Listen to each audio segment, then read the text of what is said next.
Coalición por el Evangelio. Coalición por el Evangelio. Coalición por el Evangelio. Coalición por el Evangelio. Coalición por el Evangelio. Coalición por el Evangelio. Coalición. Coalición por el Evangelio.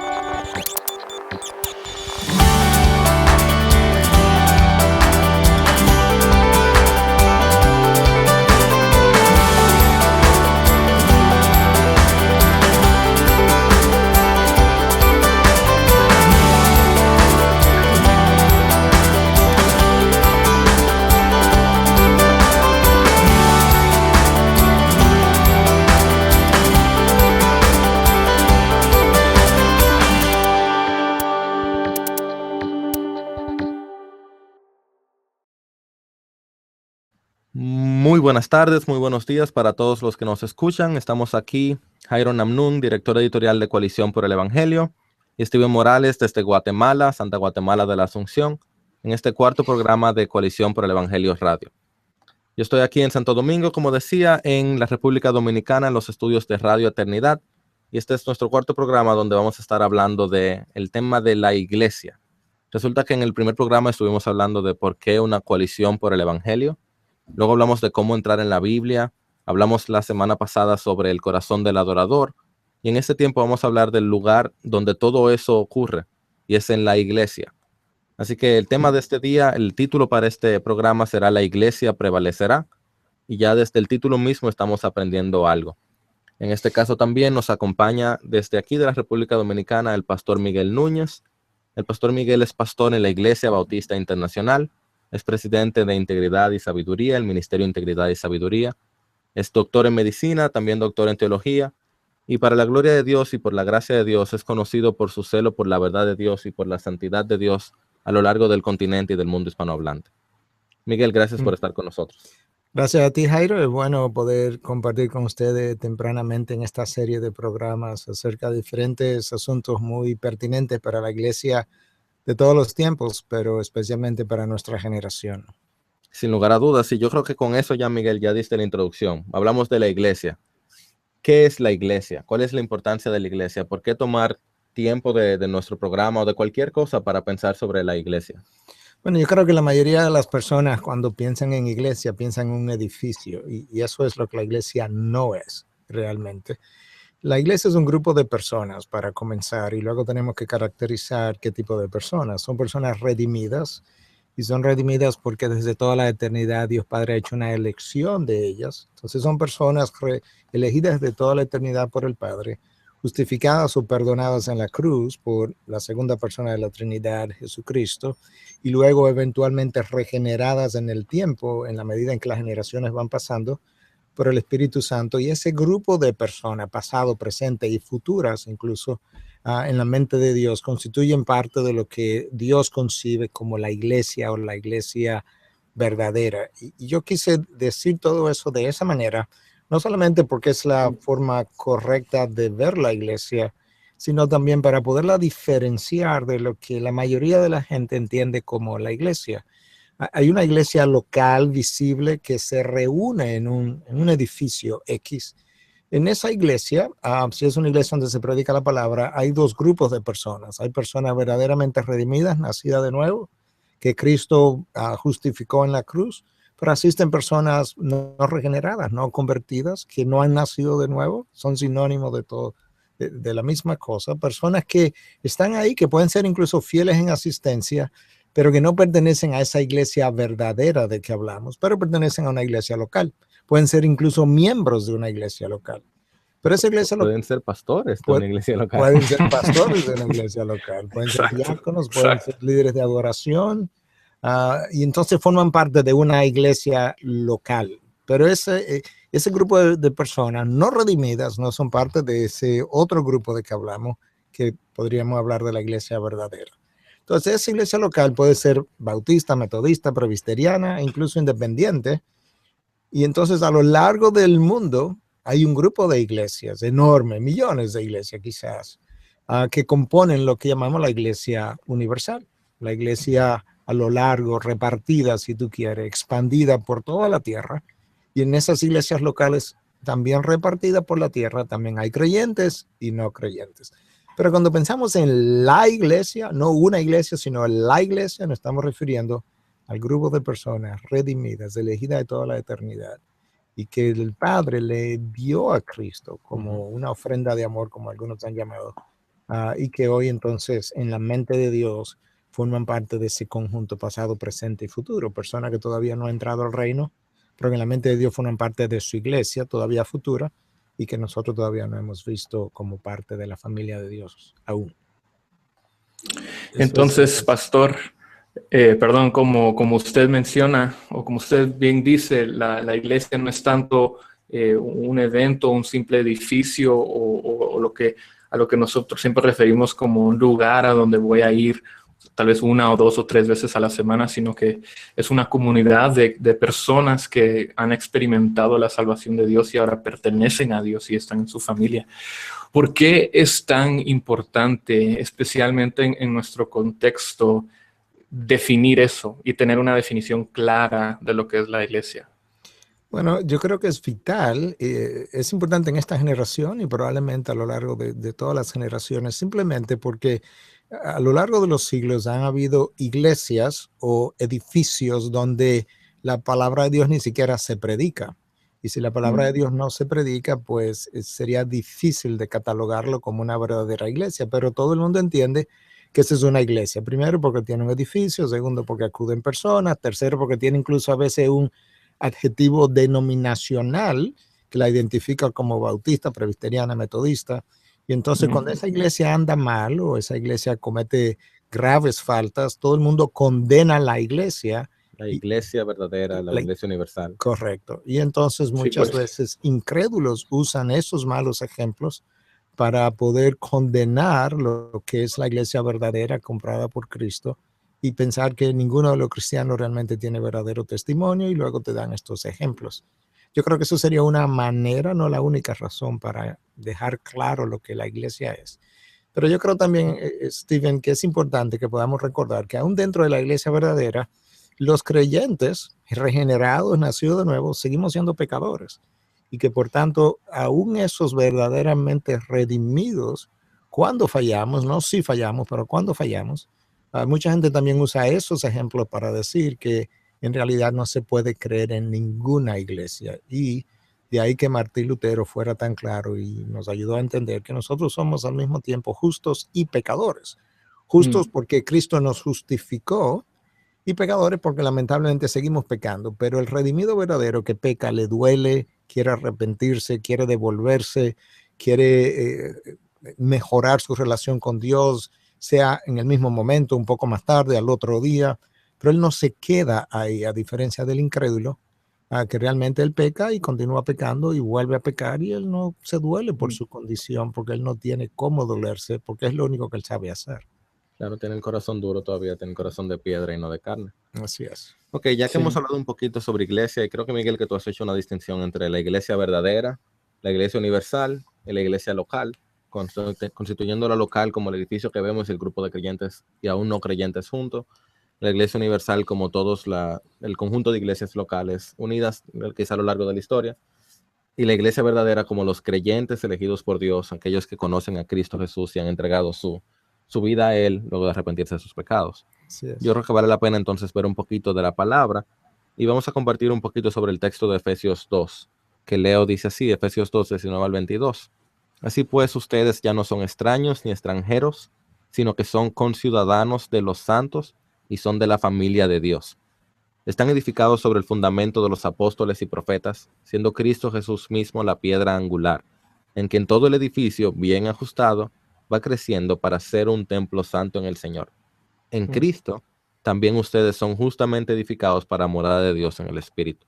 Miguel, tomamos unos 5 minutos para desempacar este texto. Quizás hablemos un poquito de esto de que éramos extraños y extranjeros y ahora somos de la familia.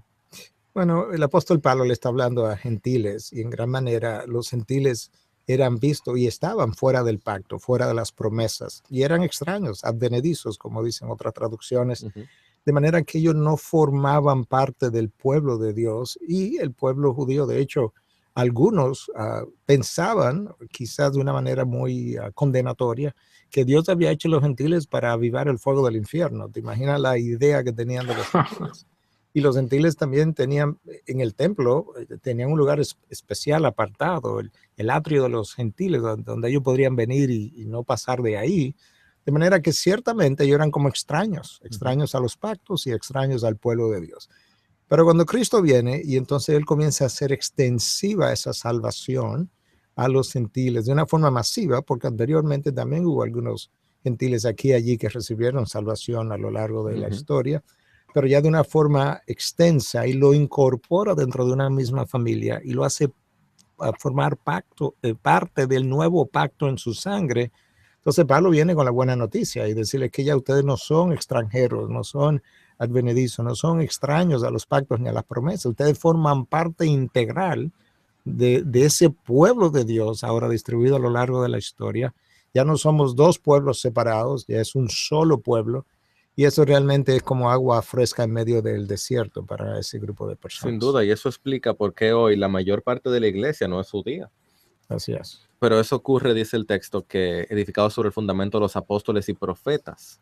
¿A qué tú crees que se refiere eso, Miguel, cuando nos hablas de que estamos edificados? La iglesia está edificada sobre el fundamento de apóstoles y profetas, con Cristo Jesús como piedra angular. Bueno, por un lado, aunque Dios existe fuera del tiempo, Él construye las cosas en el tiempo, que es donde nosotros podemos vivir solamente. Entonces, en un momento dado, Dios viene a traer revelación a su pueblo a través de los profetas, y ahí está todo el Antiguo Testamento.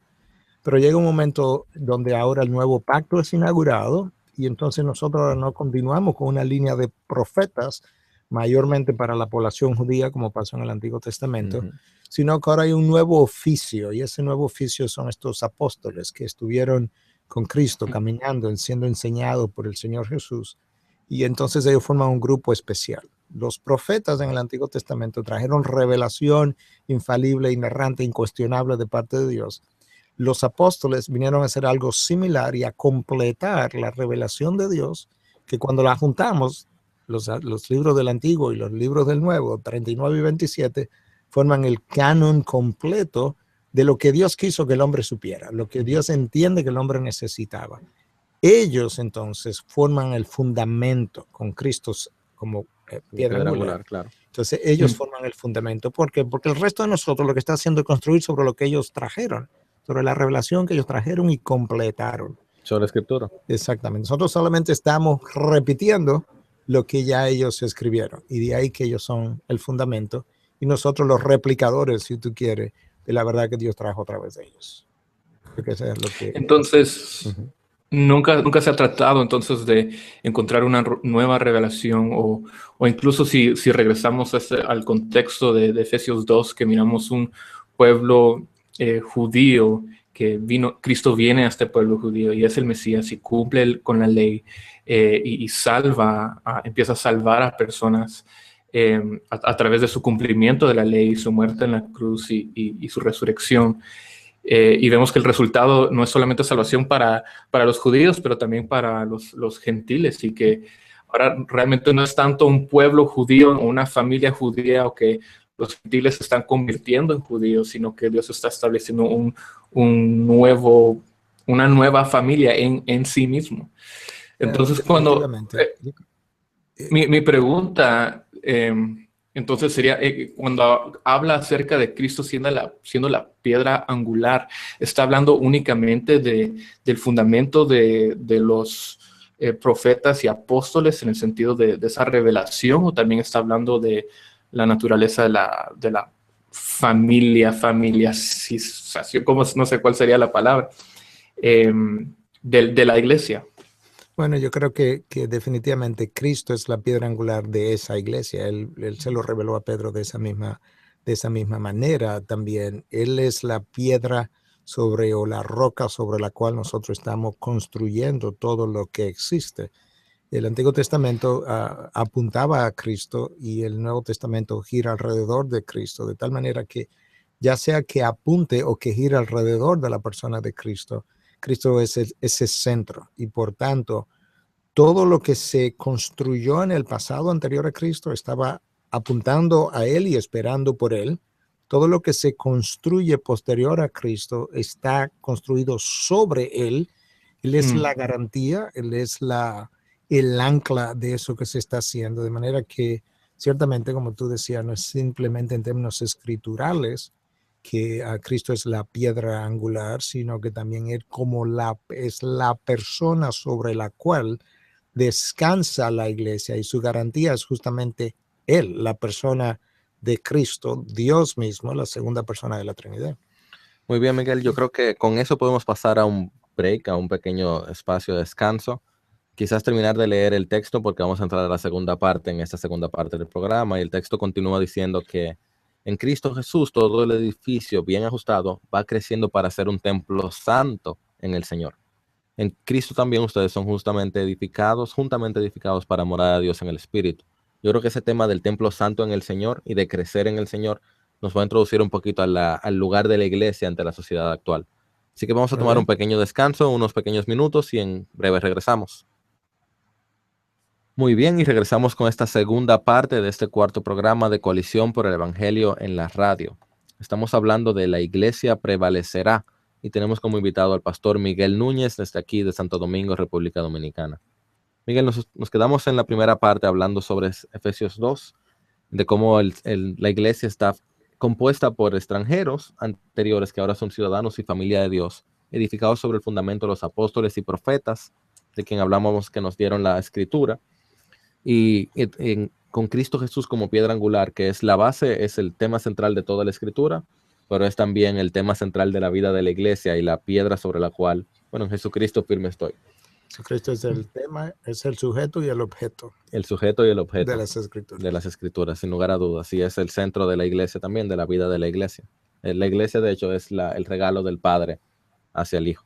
Entonces, Efesios 2 continuaba diciendo de que el Señor constituyó la iglesia como un edificio que va creciendo para ser un templo santo.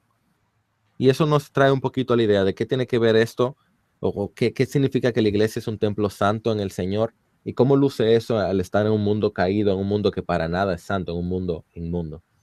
Bueno, para comenzar, una vez más, la iglesia es un conjunto de personas redimidas por el Espíritu Santo, y ese Espíritu Santo vino a morar en cada uno de los creyentes. Al venir a morar, inmediatamente, de manera axiomática, se convierte el creyente en un templo, el templo del Espíritu Santo, porque Dios está morando en mi interior.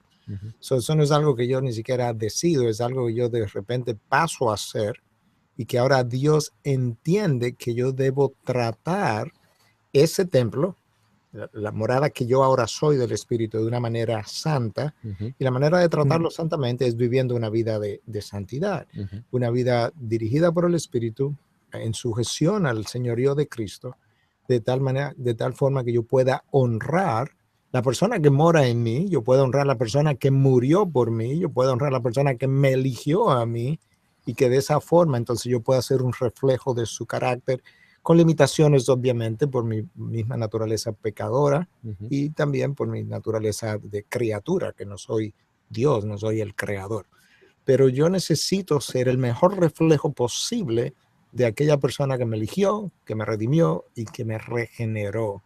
Y ese es el llamado nuestro. De ahí la idea de que la iglesia debe ser un templo santo. La iglesia, el conjunto de personas, debiera ser un templo donde mora el Espíritu y donde se refleja la santidad de Dios. Y ese reflejo de esa santidad debiera tener un impacto en el mundo, porque realmente tener individuos regenerados, cambiados en medio del mundo, que no tienen ningún impacto sobre el mundo, es casi como una contradicción. Es como agregar sal al agua y que el agua sepa exactamente igual.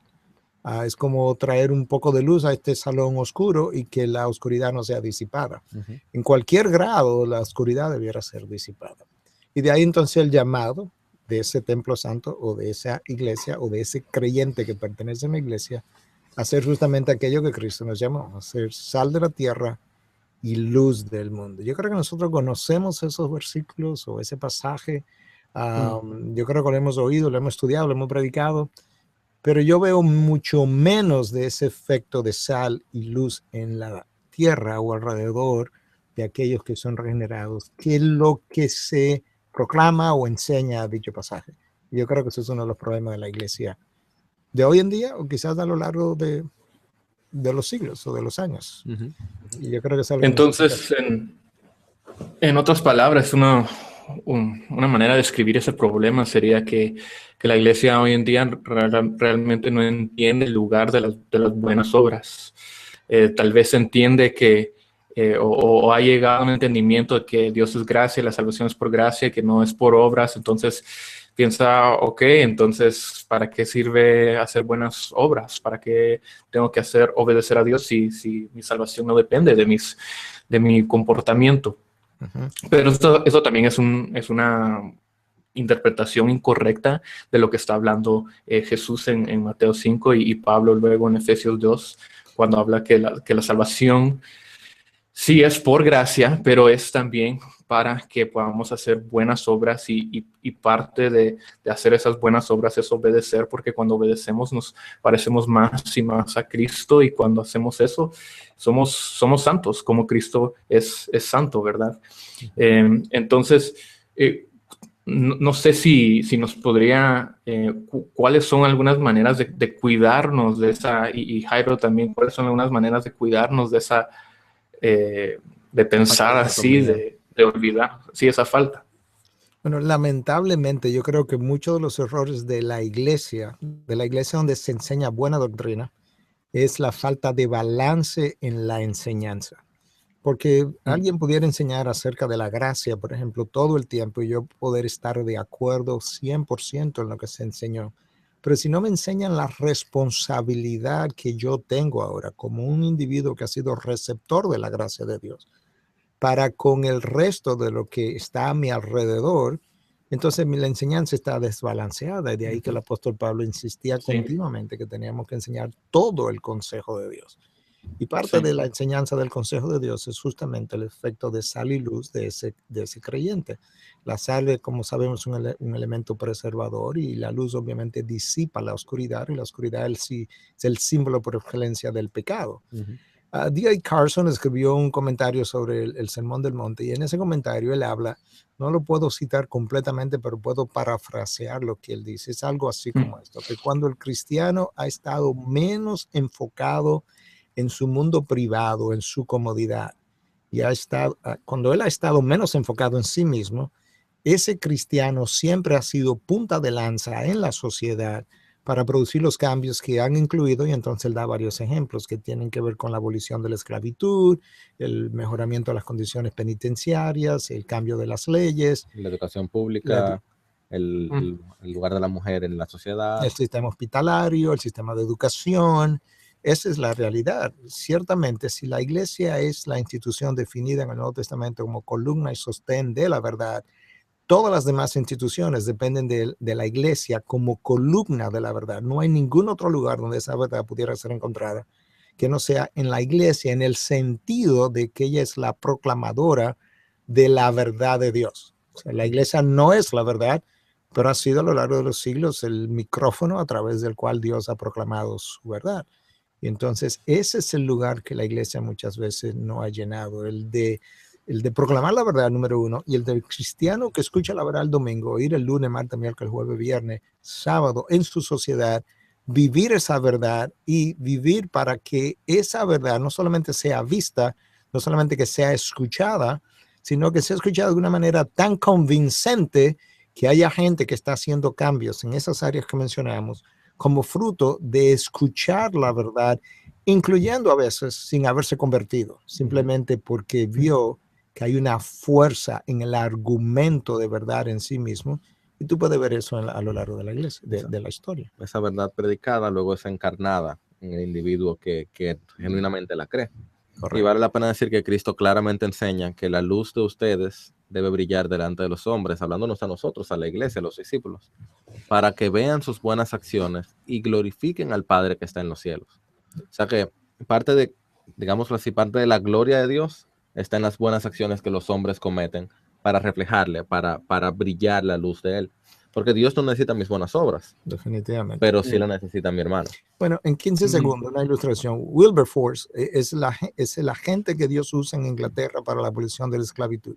Pero todo el mundo que votó para que la esclavitud fuera abolida, no era cristiano necesariamente, exactamente. pero el peso de la verdad representada por la presentación del individuo, más la vida del individuo, tuvo un efecto justamente en el corazón de toda una nación y luego en otras naciones. A eso es que yo me refería. Y cada esclavo que fue libre escuchó quién fue el que tanto luchó por eso. Así y fue es. un creyente genuino. Definitivamente. Bueno, Miguel, yo creo que ya para ir cerrando el programa vale la pena que hablemos un poquito sobre este tema. Este tema no se nos ocurrió a nosotros, el título de La Iglesia prevalecerá, sino que este es el título de la conferencia por su causa del 2016.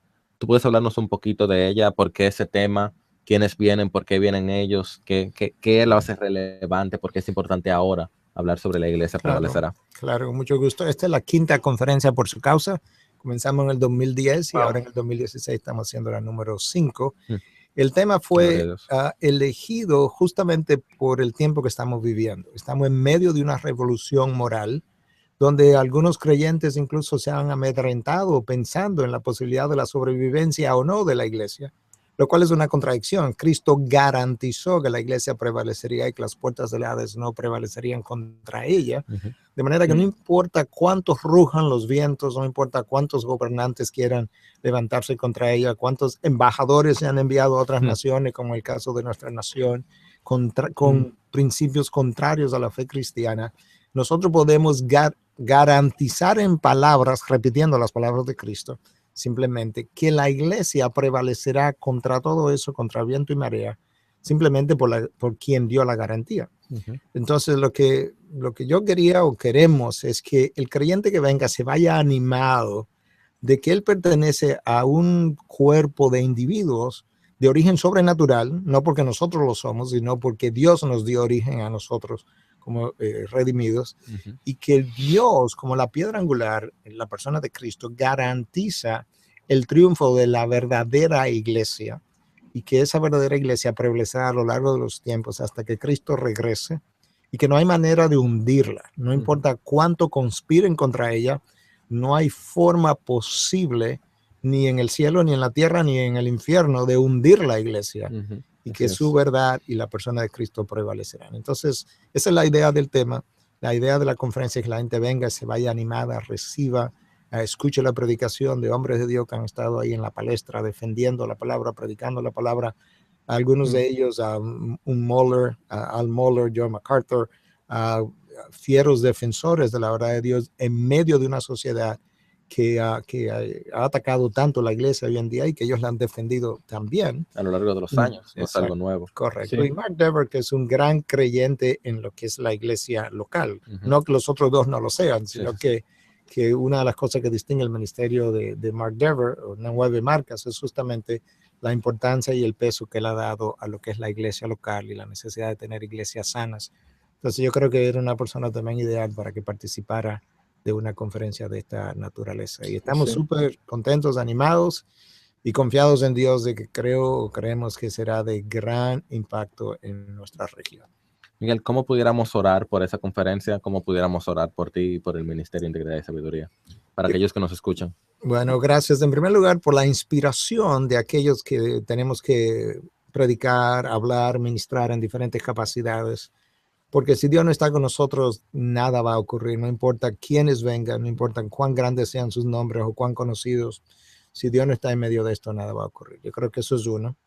2, que Dios traiga aquello que Él está llamando para ser impactados. De tal manera que cuando ellos se vayan de aquí, no se vayan simplemente, oh, qué buena conferencia, qué buen sermón predicó MacArthur o Mohler o Dever o quien sea, sino que se vayan de aquí cambiados, transformados, pero más que eso, desafiados a abrazar una verdad y a poder pelear una batalla en términos de la proclamación de la verdad y a defender esa verdad contra viento y marea donde quiera que Dios lo coloque. Entonces yo creo que debemos orar por eso y finalmente por las finanzas. Por su causa es un evento que hacemos gratis para el público, pero no es gratis para nosotros, obviamente. Es un presupuesto sumamente caro, sumamente elevado. Y es un evento de fe, años tras años. Estamos orando diciendo, Señor, tú lo vas a hacer otra vez. Y todos los años Dios ha mostrado y ha dicho, sí, yo lo he hecho otra vez. Y queremos pensar que Dios lo hará otra vez. Pero no queremos presumir. No queremos presumir de que Dios proveyó los últimos 4 años, Él lo va a hacer otra vez porque Él está obligado con esto. No, Dios no está obligado con nada. Queremos que Él, por su gracia y su misericordia, nos mire a sí mismo, con gracia y misericordia, y mueva corazones. Sí, sin lugar a dudas, por su causa es un evento rompeaguas, es un evento, yo he tenido la gracia de Dios de participar en todos, desde el principio, desde antes de que Coalición por el Evangelio existiera, estábamos trabajando y sirviendo al Señor. Hay desde integridad y sabiduría por su causa, y definitivamente damos gracias al Señor por este evento, por el esfuerzo que hace este ministerio por proveerlo online. Así que a todos los que nos escuchan de diferentes países que no pueden venir a República Dominicana, el evento va a estar en vivo en porsucausa.org. Desde Coalición por el Evangelio vamos a estar dando reporte diariamente de lo que está ocurriendo allá, y vamos a estar orando juntos porque los creyentes, las iglesias locales que se den cita allá, salgan animados entendiendo que quien prometió es fiel, que el Señor sigue estando en su trono y que no importa cuánto bramen y se turben las aguas, Él sigue estando en el trono. Así es. Y podemos confiar en Él. Amén. Mejor con Cristo en medio de la tormenta que sin Él en el lugar más seguro del mundo, que no es seguro para nada si Él no está ahí. Definitivamente. Miguel, gracias por tu tiempo con nosotros aquí en Coalición por el Evangelio Radio. Gracias, Steven, allá desde Guatemala. Y gracias a ustedes que estuvieron escuchándonos. Damos gracias al Señor por este tiempo en su palabra.